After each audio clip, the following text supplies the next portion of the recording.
All right, guys, in this video, we're going to look at probably the most popular piping tune that there is, Amazing Grace. And this is one of my personal favorite and one of the first ones that I ever learned.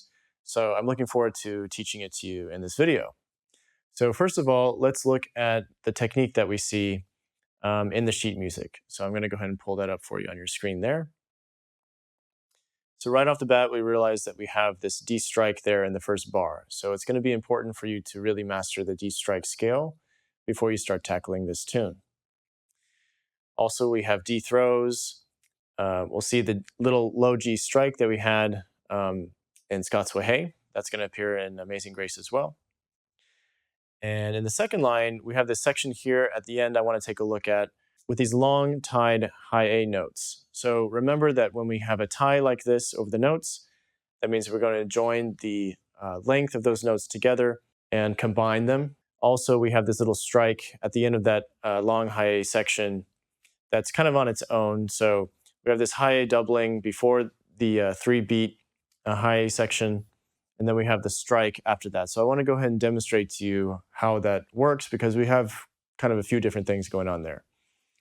All right, so first of all, we're going to hold those high A's for 3 beats because we're counting the quarter note in our time signature, and there's 3 quarter notes joined together, so it's going to be held for 3 beats.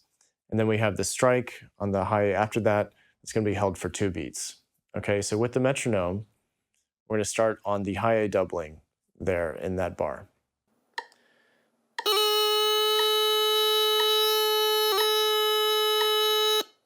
You'll also notice that throughout the tune, in the second bar of every line, we have this section where we have an 8th note and we have 2 16ths.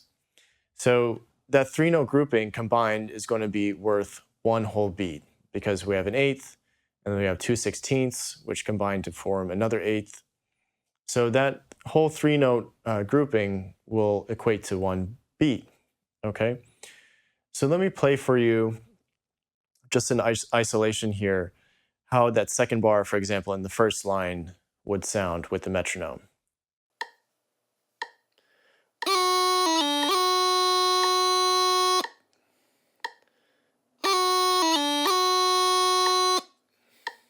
So that's going to be moving maybe a little more quickly than you're used to moving up to this point because it does employ these 16th notes.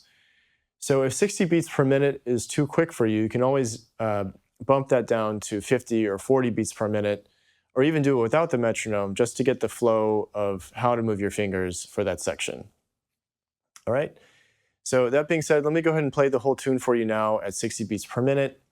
Go ahead and follow along, and as always, try to play the tune without the metronome first, as this really gives you an opportunity to get accustomed to all the technique and the movement patterns in the tune before kind of putting the pressure on yourself to do it with the metronome. Okay?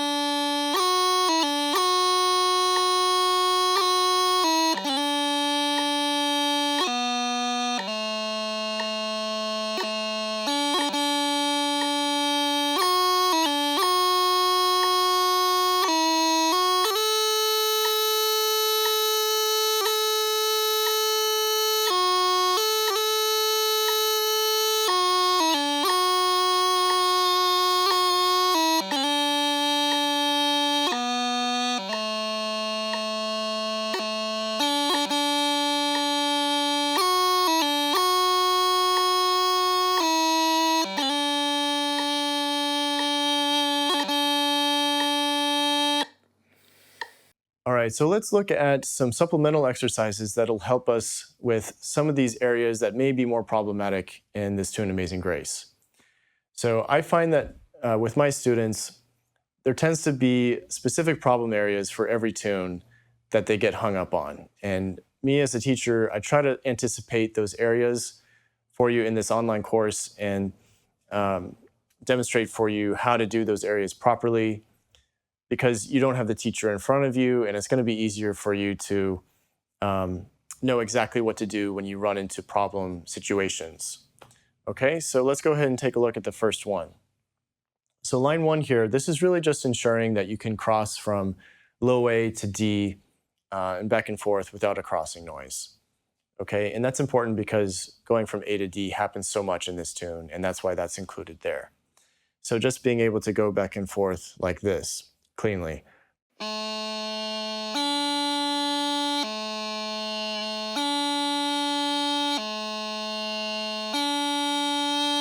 Next one, same thing, but just crossing from D to F with a grace note, because we have this little section in the tune here.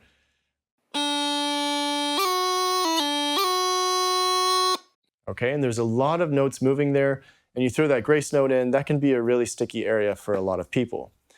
So first of all, we want to make sure that we're comfortable with going from D to F with the grace note. And that's what we do in this exercise, is just practicing that and making sure that we can do that.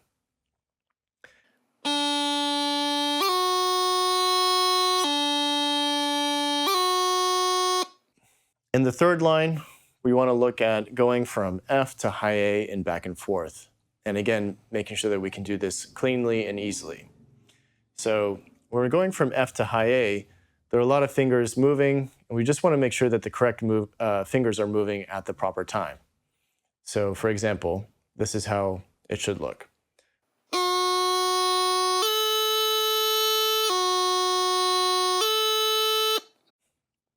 This is important for that section where you go.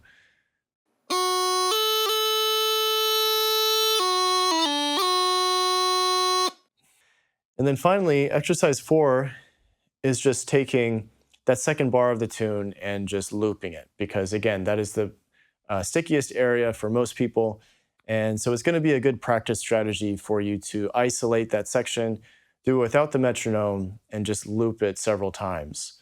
So that would look like this.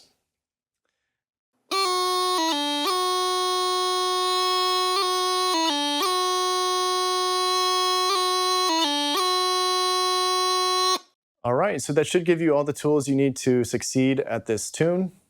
I hope you enjoyed the video. Take your time with it, and good luck. I will see you in the next one.